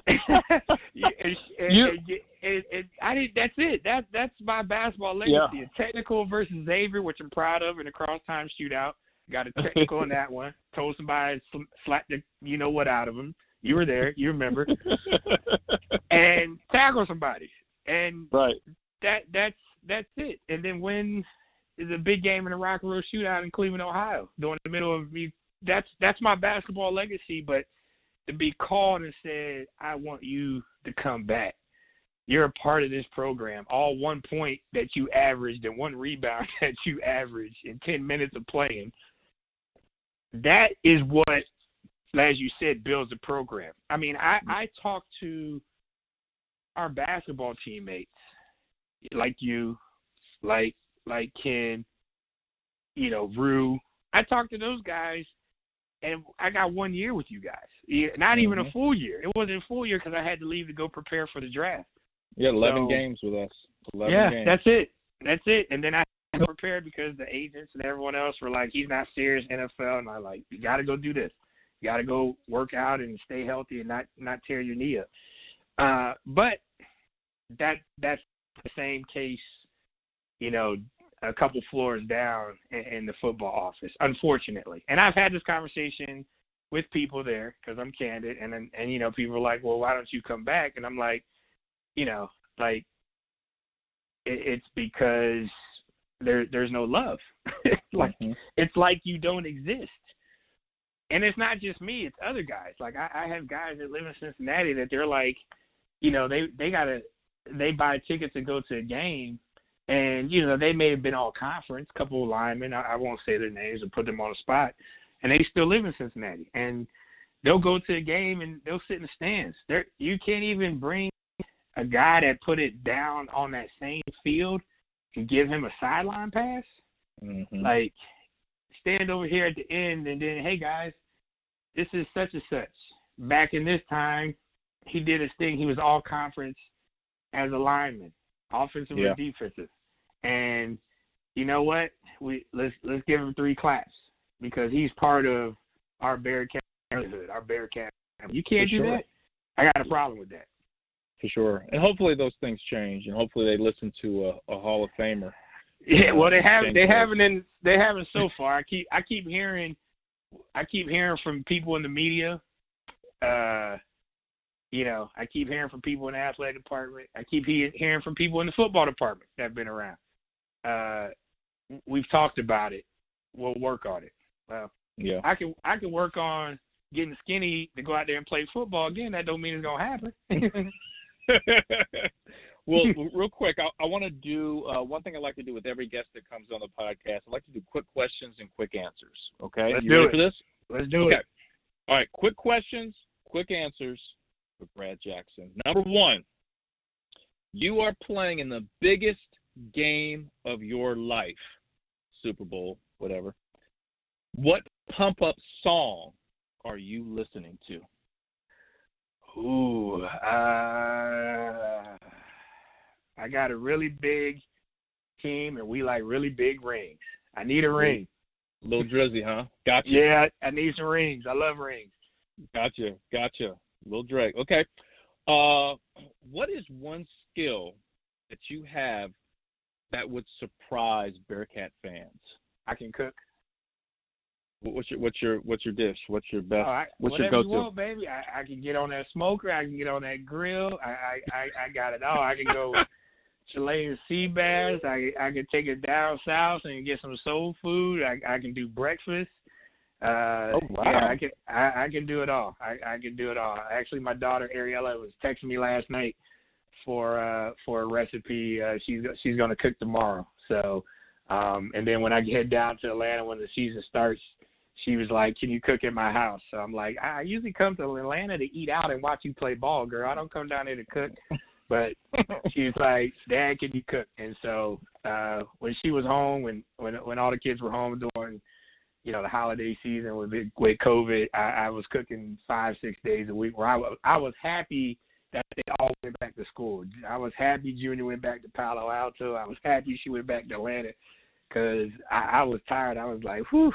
They worked me so much, I thought I need to open up a restaurant. There you go. Well, next time I see you, you're going to cook for me. So, hey, I love to put it down for you, brother. You know that. All right, sounds good. Question number 3. Brad Jackson, if you could go back and do it all over again, would you rather be a star in the NFL or a star in the NBA? Oh, no question, star in the NBA. No question. Love it. Good deal. Question number 4, and my final question, and this is the one question that I always ask every former player. Your case is a little bit different because you can use football and basketball. If you had to go to battle and you could only take one teammate with you, one of your Bearcat teammates, whether it's football or basketball, and you had to go to battle, what one teammate are you taking? Oh, that's easy. I'm taking Kenya Martin. Love it.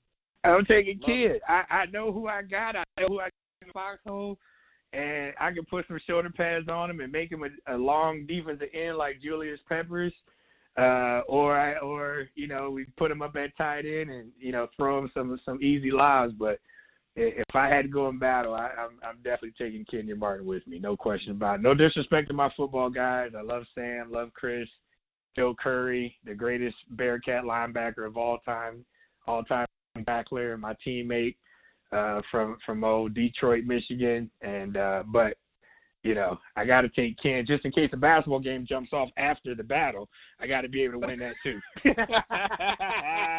I love it, and Ken's gonna love to hear that too. So, last thing, real quick, before we kind of wrap things up. Obviously, this Sunday is Super Bowl Sunday, and we've got a long line of Bearcat players that have played in the NFL, been in the Super Bowl, like yourself. A lot of people in Cincinnati have been, talking about Travis Kelce, and he gets a lot of media attention right now, and a lot of people are saying that Travis Kelce is probably to be considered the greatest UC football player of all time with all of his accomplishments. What are your thoughts about that? Kelce will probably go into, if he continues on his trajectory, as the Hall of Fame tight end in the National Football League. But as far as the greatest UC football player of all time, that's not possible. The numbers don't speak for themselves, and that goes back to what you were saying earlier. A lot of times in this microwave, I don't even call it the microwave generation. My kids are the microwave generation. This is the Amazon generation, which means everything is, I order it today and I want it right now. Mm-hmm. No disrespect to Kelce's collegiate career, but he just didn't put up the numbers collegiately. He was, he went from D-line and they moved him to the tight end because he couldn't play. He wasn't going to play on the defensive line. That's the fact. So that's not disrespectful. It turned out to be a blessing, much like it was a blessing they moved me from wide receiver to DB to linebacker. It was fortunate that it occurred, and it's fortunate for him. And he's worked his tail off to the highest level to be probably maybe the best and my favorite tight end in the National Football League. And I'm proud that he's a Bearcat, and I say it every time. He makes a catch, and when I'm with my boys, I yell out Bearcat. So, but as far as the greatest in Cincinnati football history, I say no. But he will probably be the first Bearcat to go into the Pro Football Hall of Fame, if I'm not mistaken. I do believe he will be in that Hall of Fame because he's well on his way of being one of the greatest tight ends to play the game of football. Yep, gotcha. Love it. So the last thing, obviously, you played in the Super Bowl as a Super Bowl champion. I believe wasn't that the year you guys won it? Wasn't Ray Lewis? He was the MVP, correct? Because you guys beat the Giants, right? So Trent Dilfer was the MVP. Ray Lewis was the MVP. So there was a funny story because of the situation that happened with Ray with the incident that had occurred the year before with the unfortunate situation in Atlanta during that Super Bowl. So Ray was MVP, but Trent Dilfer was the one that got to go to Disney because Disney did not want to have Ray Lewis being the MVP. So that was the first time in NFL, and only time know that. In NFL history that the actual MVP did not get to do I'm going to Disney and did not go to Disney because of Ray's previous trial and being acquitted of the double homicide was, I guess, not up to Disney standards. Yeah. So he didn't go. So it was kind of a split MVP, but for the game, I believe Lou was the MVP for the media, but gotcha. On the other side of it, Trent was. I thought he was. Yeah, okay, gotcha. And quickly, we've got a couple minutes here. Give Bearcat fans from that Super Bowl experience, and when I tell Bearcat fans, if I want to see any player enjoy Super Bowl media week, that the whole it is Brad Jackson. Like that whole Super Bowl week is built for you. Any cool story, quick story from the Super Bowl that's memorable that you want to tell? There wasn't really much because we did everything as usual. I probably said one thing that was pretty funny. I don't know if I've sent you the picture. So there was a story midweek about they they were hyping up Jason Sehorn. Remember, Jason Sehorn was the only white cornerback in the NFL, which is funny because my teammate Brandon Stokely jokes about, who is obviously a white little wide receiver from Louisiana, that he ended all white cornerbacks ever playing in the NFL when he murdered Sehorn in the Super Bowl. So it's funny we joke about that with Stokely. But they had wrote this whole article about Jason Sehorn was this success story. He grew up with money. He went to USC. He was a first-round pick. He married Angie Harmon. Like, so I literally, and it became a picture in the AP, I literally ripped out Jason Sehorn's picture because there was a whole big 8x10 in the middle of the front page of the paper. And I put my face through it with these fake teeth. And one of my teammates, Cornell Brown, who played at Virginia Tech, we were sitting there, and this was Thursday before the Super Bowl. And I was like, the hell with Sehorn. I'm the success story. I'm the one that grew up single parent, homeless a couple times, poor, eating at shelters. I did that. I'm the success story to go to the University of Cincinnati to be here at the Super Bowl. So I put my face through it, and which is comical. And so ultimately the media, being the media that they were even then, they turned it that the Ravens weren't focused and we were having too much fun. And I remember I was actually nervous, even though that's who we were. And I never forget the next day, Friday, Coach Billick comes in. He puts it up on the big screen in front of the whole team meeting. And he was like, puts it up there and he's like, well, guys, what do you think? And then he puts all the clippings. Ravens not focused. Ravens are going to get blown out. Ravens having too much fun. Linebacker Brad Jackson has fake teeth. And, he rips out Jay. Literally, Billick was a master of doing all this stuff. So he puts it all up on this PowerPoint in front of the team. And he said, guess what, guys? They don't know what they don't know. We're going to whip their ass on Sunday. And literally, it was like a gorilla jumped off my back because you don't know. It's our first Super Bowl. Like, our guy's going to be like, oh, my God. So, yeah, I had to become a success story, and that I ripped out when I ripped Jason Sehorn out of the newspaper. And so it was typical of the teammates and Coach Brian Billick and the way we were on defense, that it was mean what you say what you mean, and go out there and play. So, again, going back to Hollywood, when the lights were on, I had the ability to talk to the media. I had the ability to be personable. And obviously when it came time to being serious and playing football, it became the same. I had the ability to do that. So that's probably the cool, fun story, other than, playing against Sam Garnes, who obviously was a member of the Giants. And that was a big deal for me because, close brotherhood. But, it'd be great for your listeners. Still to this day, here we are, 2021. Sam and I never talked about the game. I have never worn my Super Bowl ring around him, and we have never spoken of the game that two Bearcats played against each other going back to January 28, 2001. Isn't that crazy? We've never spoken about it. That is crazy. And even crazier, I think UC needs to celebrate that we have, two Bearcats playing against each other in the Super Bowl. Like 20 years ago.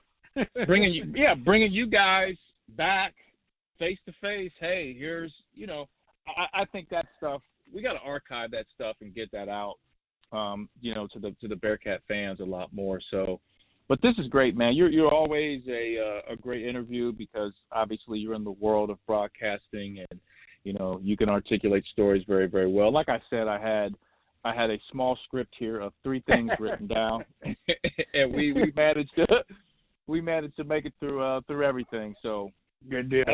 As always, man. I want to thank you for coming on. Obviously, you're a Hall of Famer.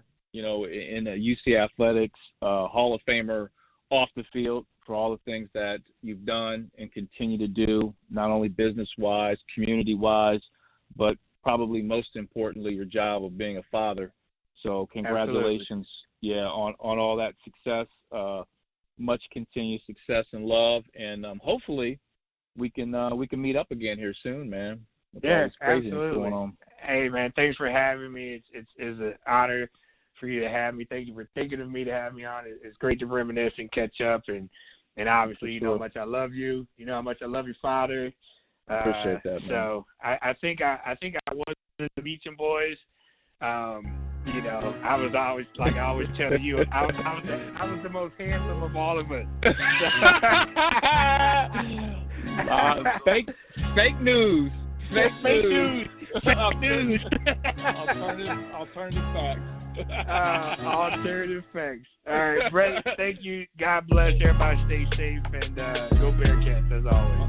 Yeah, man. Much love, man, Brad. We'll catch up, man. I appreciate it. No problem, brother. Be safe. I want to thank everyone for listening to Season 2 of the Bearcat Basketball Podcast. Once again, you can follow me on social media. I'm on Twitter and Instagram at Alex_Meacham. Meacham spelled Meacham. I'm also on Facebook and LinkedIn, Alex Meacham. I'm on Snapchat, BigMeach41. And I'm now dancing on TikTok at AlexMeacham41. I appreciate everyone listening to the Bearcat Basketball Podcast. Go Bearcats!